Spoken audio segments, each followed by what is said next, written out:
quarterback most likely to be traded back into the first round for? This is going to be one of the most interesting things. I will say Jalen Milroe.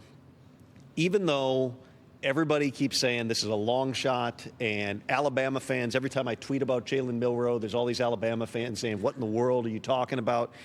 Jalen Milroe has one of the rarest skill sets that you're going to find. I said this on TV the other day.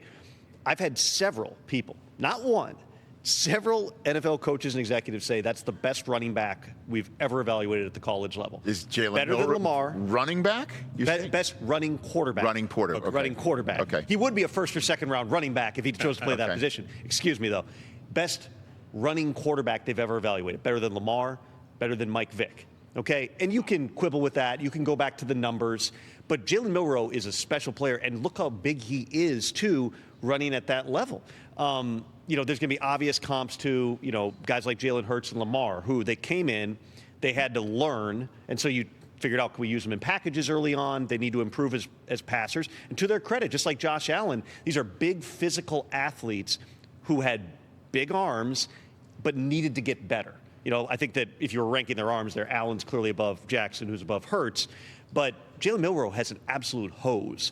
He just doesn't know where it's going a lot of the time. And so if you're sitting there going, okay, Tyler Shuck, we've seen Tyler Shuck play pro-style offense. We know exactly what he can be. He's been in college for 7 years. He backed up Justin Herbert for 2 years. He's been in college forever. He hasn't played that many games because he's been hurt so many times, but we know exactly what he is. So his floor is here. The ceiling might be here for Tyler Shuck, and that's part of what teams are going through. Jalen Milroe, the floor might be here, but the ceiling can be up here just because the physical traits are so unique. You're going to have a really good plan for him. You're going to have to figure out, can you, much like Lamar, who, remember, started out behind Joe Flacco. He ran the ball a lot early in his career, but then as Flacco got hurt, Lamar got his opportunity. They ran a certain style of offense. Eventually, they made the transition from a very run-first offense to what they play now, which still creates the run threat, but also leans on the fact that Lamar's become a very good passer. He's won a couple of MVPs playing that way. If you redrafted in 2018, sure, Lamar's not going 32. If you redrafted 2020, Jalen Hurts is not going 52 or whatever he went. Both those guys are going higher. So if you're a GM right now and looking at who was in last year's conference championship games, it's Mahomes, it's Josh Allen, it's Jalen Hurts, and it's Jaden Daniels. All four of those guys are ridiculous athletes and in most cases had to get better.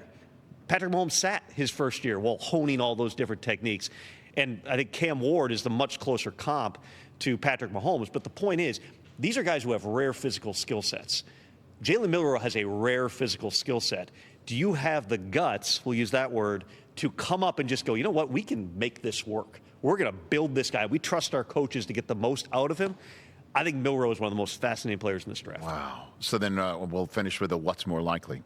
What's more likely, that the first round ends with Cam Ward and Milroe as the only quarterbacks taken, or 4 quarterbacks get taken in the first round? That's a tricky one. That's why I asked. I would say more likely 4 quarterbacks in the first round. I don't know that I would say that is in itself likely, right, but more likely just because, you think about the teams that need a quarterback, either immediately or in the broader aggregate. Cam Ward, again, presumptive number 1 pick to the Titans. The Browns need a quarterback. The Giants need a quarterback. The Saints need a quarterback. The Steelers need a quarterback. That's 5. The Rams arguably need a quarterback. Teams like Vegas probably need a future quarterback plan. Even Seattle, at some point, needs a quarterback plan. I don't see them trading back up into the first and doing it. But that's a lot of teams. And once you get past those 5 guys I mentioned, if you include Shuck in that group, there's a bunch of high-profile guys who will go mid-rounds. Will Howard from Ohio State. All these guys who played in these huge programs, won a ton of games. Kyle McCord will be in that mix. Quinn Ewers, Dylan Gabriel, Riley Leonard. All those guys will go like 3rd to 5th round. But basically, if you were breaking down how this quarterback class goes, it's Cam Ward, draw a line. Those other 4 guys, Milroe, Shuck, Dart, and Shedeur, then you draw another line. If you think you need to go get one of those guys, there's not many quarterbacks to go in the second round. Why? Because teams want the 5th-year option, and because if you're going to take one, don't mess around. Don't wait until the next day. Even when Will Levis went in the second round a couple of years ago, that's because the Titans were trying to trade to the bottom of 1 and couldn't do it. They couldn't find a trade partner. I would say more likely 4 quarterbacks go in the first round, which will lead to a lot of fun for you on tomorrow night. Catch the Rich Eisen Show live weekdays from 12 to 3 p.m. Eastern on Roku Sports Channel in the U.S.